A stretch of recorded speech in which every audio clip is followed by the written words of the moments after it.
What's going on, everybody? Still getting used to this new setup, new camera, but we're here recording this a little bit late. Nonetheless, these are my waiver wire pickups for week 11 of fantasy football. There are no completely profound pickups probably in your league that's going to take you from a zero to a hero. That's just reality. We're way past the halfway point of the fantasy football season. So right now, you're either trying to desperately get a win to maybe make playoffs, or you're trying to make a playoff push, or you're trying to lock in that bye week, or you're already a shoe in the playoffs and you're just looking ahead to weeks 14, 15, and 16. Still, there's teams on bye and there's players to add that's going to help your team. So let's jump right into it.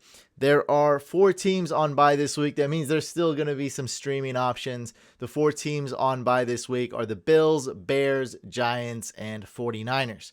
For quarterbacks, really depends on your league, who's available or who's not. Some leagues have dropped Cam. Some leagues have still kept them. Some leagues drop them and add them every week because they're mad at him. They're happy at him. But he's looked a lot better, and the Patriots did get a pretty good statement win against the Ravens. A little bit of an upset win there. Ravens were favored. And now there's a much sweeter matchup against the Texans for both the pass game and the run game. Texans defense is very awful.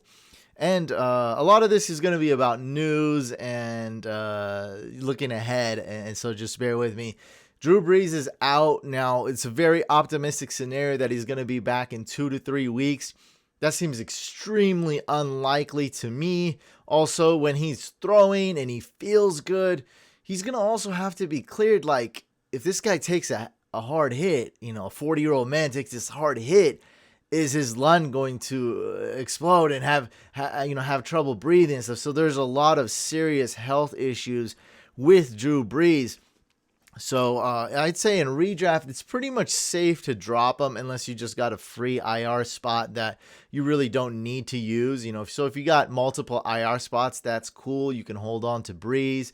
But yeah, in a redraft or maybe even Dynasty, if it's not deep because he is getting older, he should be dropped. Like if you're in a 10-team league with no IR spot and you're starting Breeze, I'd probably drop him. There's really no reason to keep him. You're just hoping he comes back in time for fantasy playoffs, which could happen. Probably not. Nonetheless, Jameis Winston back at it again. We saw how good Teddy Bridgewater was when Drew Brees was out. His Saints team is pretty darn good. They're going up against the Falcons. Any player going up against the Falcons defense is a good start. Then they're going up against the Broncos. Not an amazing matchup, but still a good one where you can have success. Then again, Winston is going up against the Falcons again. So you can definitely add him. And these 3 weeks Breeze is going to be out those 3 weeks, right? So Jameis Winston's a very good streaming option, very good short-term ad, and maybe even a long-term ad. You can start him this week, maybe more of a high-end QB2 going forward.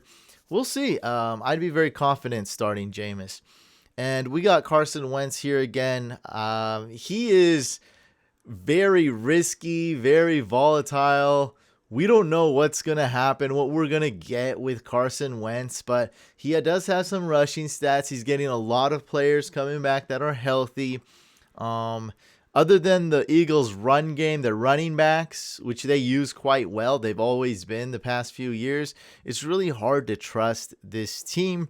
And so from number 3 all the way to number 11, there's really not a big difference, to tell you the truth, at all. Because number 11 is Teddy Bridgewater, who, if he's healthy, you can move him up about 3 spots easily. I just don't know if he's going to be ready to play week 11 against the Lions. Anyway, we got Derek Carr going up against the Chiefs. Great shootout potential there. Last time the Raiders won. This time the Chiefs will win. Probably. We'll see. And also he's facing the Falcons the following week and the Jets. So deep league pickup Derek Carr could be very good, especially if you can't get Jameis Winston and one of your quarterbacks is injured, something like that. Then we got Tua, Big Ben, who I love, but and these game scripts are almost impossible to predict with the Steelers. I don't know why. I don't know what's going on. But this should be easily solved with a little bit of defense for the Steelers. Going up against the Jags, it shouldn't be a competition. They're not even in the same ballpark. And so a little bit of James Conner, a little bit of defense should win this game. I've been saying that, though, the past couple weeks, and Big Ben has had to throw the ball. So we'll see. Then we got Stafford going against the Panthers. Keep tabs on Kenny Galladay's status. Kirk Cousins has a few good matchups here. Now it's more of a Dalvin Cook type scenario because this offense runs through Dalvin Cook. The Bears were able to stop him in the first half until Akeem Hicks got hurt. But they'll try to run with Dalvin Cook again. Amazing stud running back. So that should be able to take care of it. And the Vikings D, not good, but should be good enough to take care of the Cowboys. Then we got Alex Smith, who was a sleeper for me last week. Didn't throw any touchdowns, but my God, 390 pass yards. What's going on? Highest passing yards last week. Just didn't get any touchdowns. It was a lot of the running backs scoring the ball on the ground. And another great matchup against the Bengals. And then the Cowboys, where Alex Smith looks decent. This is a decent team. And yeah, if you need a quarterback, especially in a dual QB league, you got to go with Alex Smith. Then we got Andy Dalton. We already talked about Teddy Bridgewater, if he's going to play. Now, he'll probably be ready right after this week. I don't know if he'll be ready this week, though. And then Sam Darnold is out, so Joe Flacco is going to start, and Drew Lock is hurt.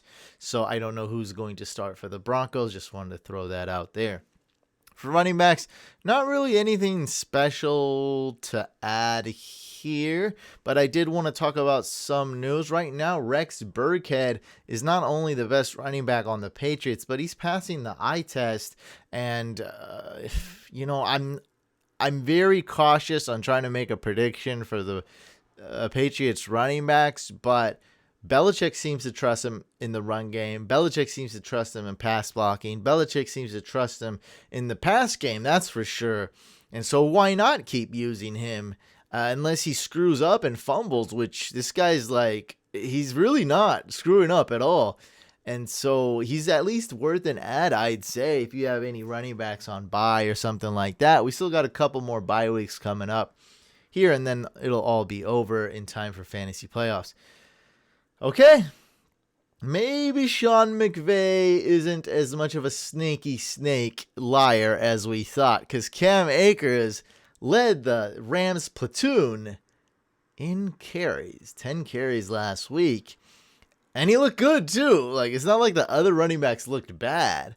But this seems to be a hot hand approach, which can change because Darrell Henderson doesn't suck, Malcolm Brown doesn't suck, and Cam Akers doesn't suck. So all three of these running backs are really close, and you can't really bank on what's going to happen or whatnot. Cam Akers definitely worth an add, and I really have him at number 2 because he's been dropped in a lot of leagues. He's a great stash just in case Malcolm Brown or Henderson go down or fumble twice in a game or something like that. You're going to be like, oh, thank God I got Cam Akers. Just really want to talk about this, speaking of platoons here. Colts running back situation, Nyheim Hines, Jonathan Taylor, Jordan Wilkins. It's a hot hand approach. The plan was probably to play Jonathan Taylor a lot for the Colts, but once they saw Hines was killing it, the running back coach just went up to the head coach, was like, keep him in. He's on fire. And it ended up being a great decision because he was running, he was catching, he was just unstoppable out there. Still was somewhat of an even split here. They all got, at least 7 touches each. So yeah, they're all being used, Wilkins, Taylor, and Hines. I just want to throw it out there that we got a complete mess here. I might have to start Jonathan Taylor in one league, and I don't like it this week, but I'm deciding between him and Drake. I might go with Drake because at least I know he's going to get some touches. I know that sounds like a bad team, but it's actually a good team. I'm 7-3, and it's the NBA Celebrity League. I don't know how Brendan Haywood is ahead of me. He's 8-2, but plan to take him down. I'm definitely making playoffs at 7-3. I'm definitely going to make the playoffs.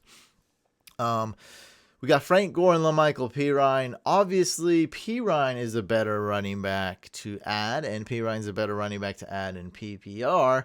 But this team's so whack, and you can't really trust Gase. Everyone hates Gase. So Frank Gore is really not that much worse than LaMichael Pirine. So yeah, the more younger, cooler running back to add is Pirine, but you can get the older Frank Gore for cheaper or for free agent. And I would be comfortable starting him if you're comfortable getting about 6 to 7 fantasy points. We got Kalen Ballage, who is probably the starting running back as long as Eckler is out. Now, I'm thinking Eckler's going to be back maybe next week or something. He posted a video of him running last week. And so he should be back soon. Maybe this week, maybe it's week 13. Until then, you got the Bellagio. Also, Matt Breida, I expect him to be back, but the Dolphins did cut Jordan Howard because of how good Salvon Ahmed looks.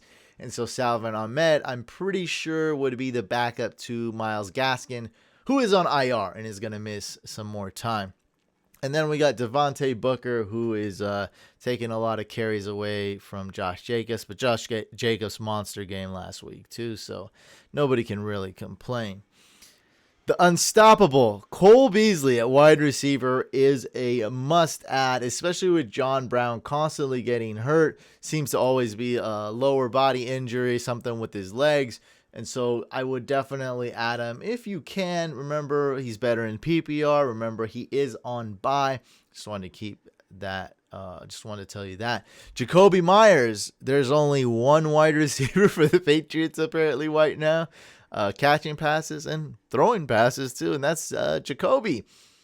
Dude's really good and really reliable. And he's going to have a role no matter if Nikhil's actually playing or Damiere Byrd or when Julian Edelman comes back, if he ever does. Jacoby Myers also a must add, and they already had their bye week. So and then we got Michael Pittman. There's one wide receiver that's going to emerge out of this bunch. It's definitely Pittman. He's definitely worth an add. Lazard is activated, baby. The Lizard is ready to go. Then we got Jalen Reagor, Josh Reynolds, the best Rams wide receiver the past 3 weeks, I guess. He's got, I think, 8 targets week 9, 9 targets week 10, and against the Seahawks just this past week. Sorry, I got that wrong. But the past 3 weeks, he's got 8 targets, then 9 targets, and then just recently 10 targets. So that's 9 targets average per game the last 3 weeks. That's pretty dang impressive for the third option in quotes in this past game. Anyway, we got Jakeem Grant, the real number 1 wide receiver for the Ravens. Willie Snead, Brashard Perryman, but actually Denzel Mims got some more targets last game. Now I'm not saying which one's better. It's the Jets. It's hard to predict, but I'll say a couple things. They don't throw to the running back too much. And they don't throw to the tight end really at all. And so whoever's the 3 wide receivers that are starting, the top 3 wide receivers, the top 3 wide receivers for the Jets, which is Crowder, Perryman, and Mims, any one of them could get 7+ targets and have a good game, even if they're having a bad day. As long as it's not like as bad as the day from previous Halloween, the infamous ghost game by Sam Darnold. Never forget that game. And then we got Sammy Watkins, who I assume is coming back from injury. He's had like 6 weeks to rest that hamstring. If he's not back this week, he'll be back real soon. So definitely worth a stash if you need wide receiver depth. And like he can play this week. They just had their bye going against the Raiders. Great matchup. Love it. Okay, for tight ends, there's no good tight ends, but I think these I'd even say top 3 options are pretty good. Logan Thomas, borderline must add. I would say he's a must add because I'm okay with carrying 2 tight ends with how crazy this position is, how unpredictable it is. I'm very much for having 2 tight ends as long as you're in a league that has more than 5 bench spots.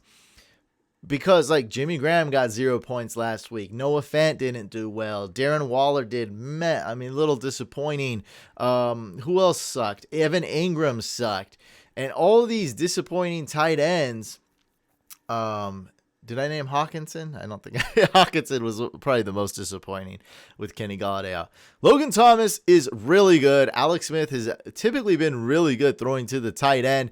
Expect him to get at least 4, 5, 6 targets a game, and that's good enough to start.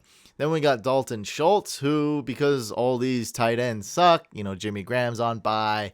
A lot of other tight ends are on bye. Not really, but he's still worth an ad. Tyler Higbee is fully healthy now. Definitely worth an ad, but more of a tight end 2 now than a tight end 1 like he was at the end of last year. We also got Trey Burton. Keep tabs on Irv Smith's injury. If Irv Smith is playing, Kyle Rudolph is really not worth anything in fantasy. Now the 49ers are on bye. Jordan Reed has some upside, but it seems like they might not want to play this guy too many snaps. It was close to a 50-50 split between Dwelly and Reed, and Dwelly actually got a couple more snaps than Reed. On deeper leagues, we got Tyler Eifert, Mo Ali Coates, and Anthony Firkser. Defenses, I put it in green for you. Use the gang green font color to identify teams that are playing the Jets. So a couple of teams that are, I think the Raiders and Seahawks are playing them relatively soon, but they're probably not worth adding right now. However, Chargers and Dolphins, both these defenses are absolute must-adds. I don't care if you're going to drop a good player. Like, I'm not saying to drop a stud player, but to drop a bench player for the Dolphins D, even if you're not going to start him this week, is a must. Because you could start him this week. Actually, Dolphins D has been freaking amazing this year. They always find a way to score and put up points, whether it's special teams, whether it's fumbles, whether it's sacks, whether it's low-scoring games, which they've been in a ton of low-scoring games. So they're going to find a way to help you win your week. And against the Broncos probably not going to put up a ton of points against the Dolphins. Then they face the Jets, okay? So Dolphins are a must-add. This week, I love starting the Chargers D, though. They're facing the Jets. Vikings going against the Cowboys. Vikings heavily favored to win. It's in Minnesota. Plus matchup for that defense. Then we've got the Patriots D going against the Texans. Bucks, sneaky. Browns D going against the Eagles. Eagles are up and down. They make a lot of mistakes, and they don't put up a ton of points, and they have trouble winning games. Browns should win this game. It should be low scoring. I can't really trust the Browns defense as a whole, like in real life, but in fantasy, you got someone like Myles Garrett and other players that should at least have some kind of floor for your team, like get you at least 4 fantasy points. I really don't see them screwing up and getting you like 1 or -1 or something crazy like that. And so very sneaky ad. Also, I think this is so sneaky that you can probably get them as a free agent, so keep that in mind. Okay, then we got the Rams D. Now, Rams defense is one of those defenses that you can start every week. They're the real deal. They're really good, and they have a terrible matchup going against the Bucks. But that's how confident I am in the Rams. If you don't want to make too many moves and stream defenses every week, you can hold on to the Rams. If you can start them against the Bucks, you can start them against just about any team. And then come playoffs, you lock that bye week. Week 15, your first playoff matchup, you got the Rams D going against the New York Jets. How sexy is that? Then we got the Colts D, just like the Rams D. They're good every week. They'll find a way to put up points. They're so good. Washington D going against the Bengals. Saints D going against the Falcons. Broncos D going against the Dolphins. Maybe Tua makes a couple of mistakes. We're in super deep league territory here now. Eagles going against the Browns, Chiefs D going against the Raiders, and Bengals D going against Washington. We could move up the Chiefs D, but it's really just tough to rank these last 4 or 5 defenses, to be honest. For kickers, it's very close between like number 2 and number 11. There's not a big difference. Yeah, there's really not a big difference, and that's a cool thing because we don't like putting in a waiver claim. I would consider putting in one for Butker or spending some FAB, but I probably wouldn't. That's how much I have faith in picking kickers every week. So, of course, Harrison Butker, a few people dropped him because he was on bye. He's still owned in 80% of leagues. So, just want to tell you that, he's probably not available, but some people did drop him. Boswell. Last week, by the way, I did pretty good on kickers, I'd say. Boswell did good as well. So, again, another great matchup for Boswell. Jason Sanders, I think he missed the field goal. He's still the most accurate kicker this year, though. Just amazing. I don't need to put who he's playing against. You can add him and start him the rest of the season. Michael Badgley plus matchup against the Jets. Dan Bailey, sneaky, and a very good plus matchup against the Cowboys. Guys, it's at home. The Vikings will find a way to move the ball and score points. And at the end of the game, they should have a lead and be able to settle for field goals. Absolutely love Dan Bailey. And this should be a dome game, right? Vikings, yeah, Minnesota's dome. After the snow, in the snowfall. I don't know if that has anything to do with when the snow fell into the stadium. Anyway, that was years ago. Then we got Matt Prater, Rodrigo Blankenship. Pretty good matchup. The Packers aren't the best matchup necessarily, but after that, pretty good matchups. So you can add him and start him the next 4 or 5 weeks. Daniel Carlson, very good kicker. Yunwei Koo, Zane Gonzalez, Joey Sly. Keep tabs on Bridgewater, though, just to do your due diligence. Nick Folk. Actually, look how deep it is. Nick Folk's a really good kicker this week against the Texans. Mason Crosby's always legit. And now we're in deep leagues here. Yeah, I wouldn't consider starting any of these guys except in deep leagues. Jason Myers, Ryan Suckup, who's amazing, has a lot of upside, but very hard to predict and is up and down, very volatile. Not the best matchup against the Rams, I'd say. And then in super duper deep leagues, we got Dustin Hopkins and Greg Zuerlein. Well, there you have it, folks. Make sure you subscribe to both YouTube channels, Fantasy Couch and Fantasy Couch Podcast.